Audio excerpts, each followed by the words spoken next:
शहर ठट्टे का अटकल 10 किलोमीटर अॻिते जे माग तरफ़ अॼु असांजी मंज़िल हुई। उते कॾहिं हिकु अज़ीम शान किलो हो, पर मौजूदा वक़्त में ज़माने जे गर्दिशनि जो दर्दनाक दास्तान बयान करे थो। हिन माग खे मौजूदा वक़्त में कलान कोट जे नाले सां ॼातो सुञातो वञे थो।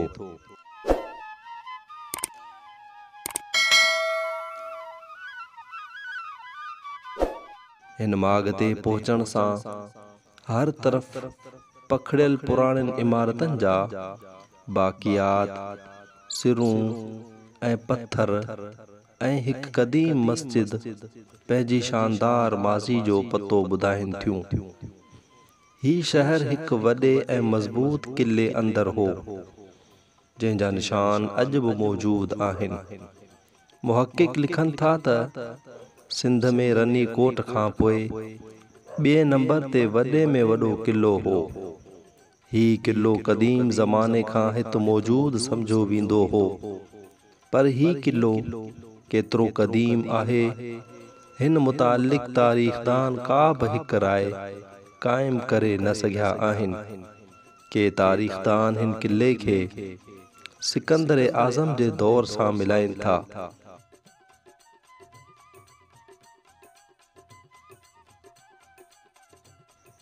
तोहफ़तुल किराम वारो साहिब हिन किले मुतालिक़ लिखे थो त ही किलो कला राजा जे नाले पुठियां कला कोट सॾिजे थो। मिर्ज़ा कलीज बेग पंहिंजे किताब क़दीम सिंध उन जा मशहूर शहर ऐं माण्हू में लिखनि था त हिन कोट जो क़दीम नालो कला राज हो, पोइ कला कोट थियो।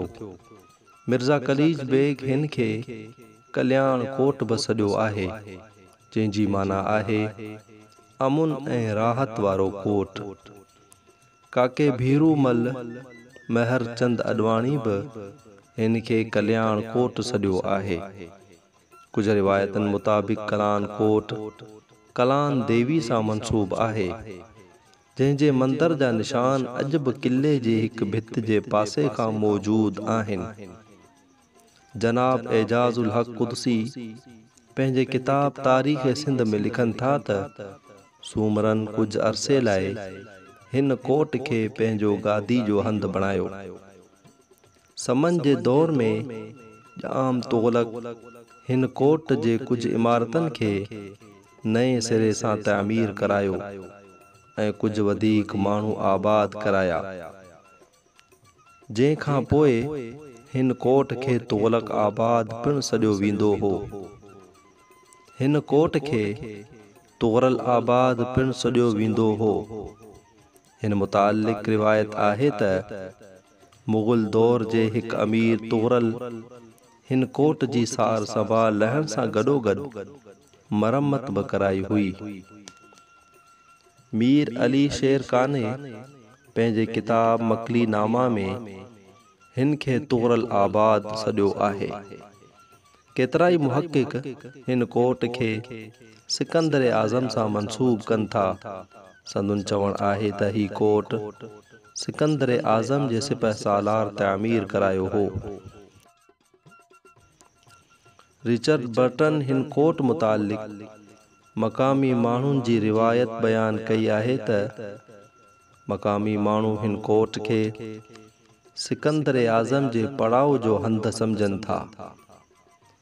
एजाज़ुल हक़ कुदसी साहब लिखनि था त ही कोट घणो पुराणो आहे। हिन ते अलॻि अलॻि हुक्मरान रहिया आहिनि, जंहिं करे हिन जा नाला मटबा रहिया आहिनि। हिन कोट जे वीरान थियण मुतालिक़ तारीख़ में को हवालो नथो मिले। ही औरंगज़ेब आलमगीर जी हुकूमत जे ख़ात्मे ताईं आबाद ऐं खुशहाल हो ऐं जंगी लिहाज़ खां पिणु मज़बूत हो। जो केतिरनि ई हाकिमनि हिन कोट खे पंहिंजो मस्कन बणायो ऐं हिन कोट जो आख़िरी ज़िक्र नवाब मुरीद ख़ान जे दौर ताईं मिले थो। कुझु मुहक़िक़ लिखनि था त मुग़लनि जे ज़वाल खां पोइ हिन कोट जो बि ज़वाल शुरू थी वियो। सिंध गज़ेटियर मुताबिक़ हिते सड़ियल अनाज मिलियो हो, जंहिंमां अंदाज़ो आहे त ही कोट बाहि लॻण सबबु बर्बाद थियो। जनाब इश्तियाक अंसारी साहिब पंहिंजे किताब सिंध जा कोट ऐं किला में हिन कोट जो बाह में नास थियण वारी ॻाल्हि जो इनकार कनि था। पाण लिखनि था त अंदाज़ो आहे त हिन कोट खे हुकूमत मुखालिफ़ क़ुव्वतनि नास कयो हुजे। बहरहाल क़दीम ज़माने में ही कोट घणो ख़ूबसूरत, खुशहाल ऐं दिफ़ाई लिहाज़ खां पिणु वॾी अहमियत वारो हो, पर बाद में कुझु नामालूम सबबनि जे करे बर्बाद थियो। हिन शहर जी हिते मौजूद किले ऐं इमारतनि जी मीर अली शेर काने हिन रीत तारीफ़ बयान कई आहे त हिन जी ख़ाक सैराबी में कश्मीर खां वधीक आहे, इन जी हवा शादाबी में वधीक चङी आहे। सुबुह हिन जो सूरत शम्स जो तफ़सीर आहे, उन जी रात नूर जे आयतनि सां ताबीर कई वञे थी। चंड उतां ई पंहिंजो नूर हासिल करे थो, सिज पंहिंजी थकावट इन हंध ते अची लाहे थो। मुसाफ़िरनि जी शाम जी उमेद हित ई आहे। सिज रात बाद सुबुह जाॻींदड़ लाइ उतां ई पैदा करे थो। उतां जी सरसब्ज़ी ऐं उन जी सावक खे चीन जा हरण ॻोल्हिनि था ऐं उन जे बाग़ खे हरण जाचींदा रहनि था।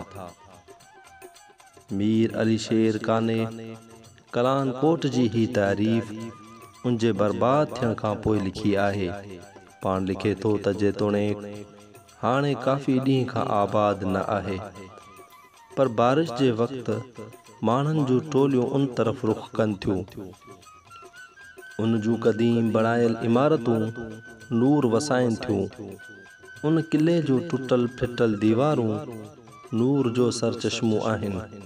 सुबहान अल्लाह, जॾहिं उन जो भॻल टुटल हालत में अहिड़ो हाल आहे त जॾहिं ही आबाद हो त छा हूंदो।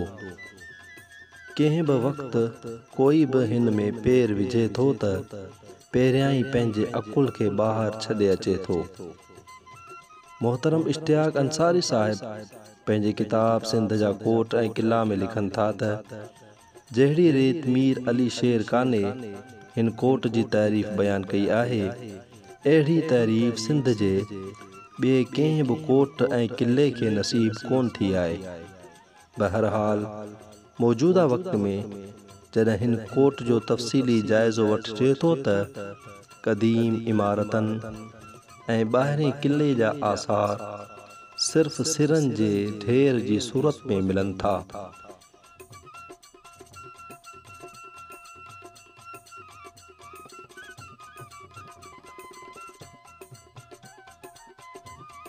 हिते सभ खां वधीक नुमाया जॻह नज़र अचे थी, इहा हिते जी क़दीम ऐं ज़बून हाल मस्जिद आहे। हिन मस्जिद जे बारे में मशहूर रायो इहो आहे त ही मुग़ल दौर में तामीर कई वई। कुझु मुअर्रिख़ीन खे समन जे दौर में तामीर थियल ॿुधाइनि था। ही मस्जिद अॾावत जे लिहाज़ खां शाहकार हुई। ही मस्जिद ॻाढ़नि सिरनि सां ख़ूबसूरत नमूने ठहियल हुई। मस्जिद जे भितियुनि ते टाइल ऐं मार्बल जो बहितरीन इस्तेमाल थियल हो, जेको अॼु बि टुटल फिटल हालत में ॾिसी सघिजे थो।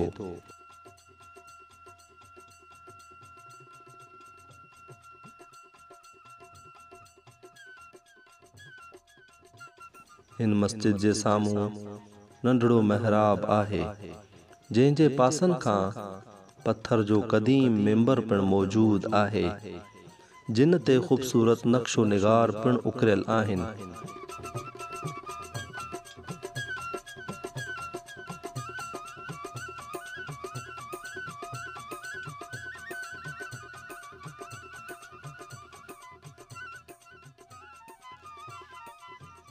हिन मस्जिद जी छित मौजूद नाहे, शायद ज़माने जे गर्दिशनि में तबाह थी वई। अॾावत जे लिहाज़ खां ही मस्जिद 2 मंज़िला मालूम थिए थी। ॿी मंज़िल ते पहुचण लाइ चाड़ियूं ठहियल हुयूं जेकी हाणे तबाह थी चुकियूं आहिनि। जेतोणीकि ही मस्जिद ज़बून हाल आहे पर पंहिंजे फ़न तामीर जो बहितरीन नमूनो पेश करे थी।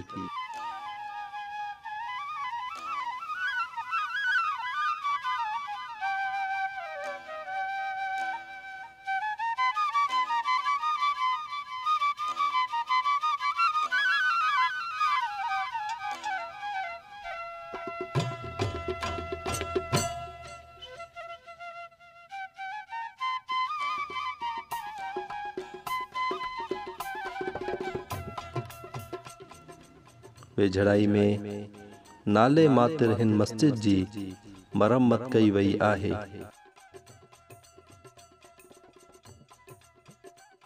हिन मस्जिद जी हाणे सार लहण जी घणी ज़रूरत आहे।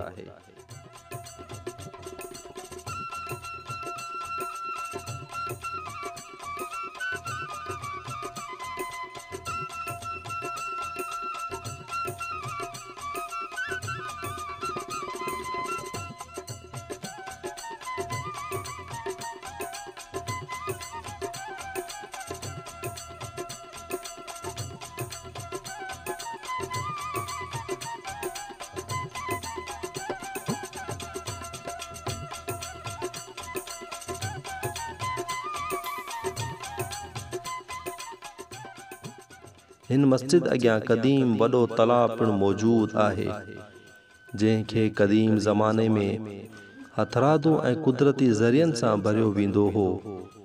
हिते ॿिया बि तलाउ हुआ जिन मां हिकु मस्जिद खां कुझु फ़ासिले ते पिणु मौजूद आहे।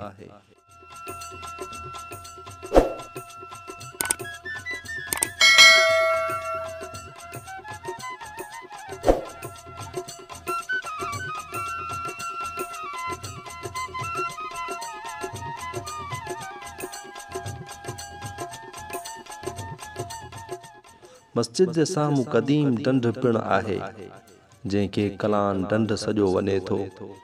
चवनि था त हिते क़दीम दौर में दरिया जो वहिकिरो हो जेको हिन इलाइक़े खे सैराब कंदो हो।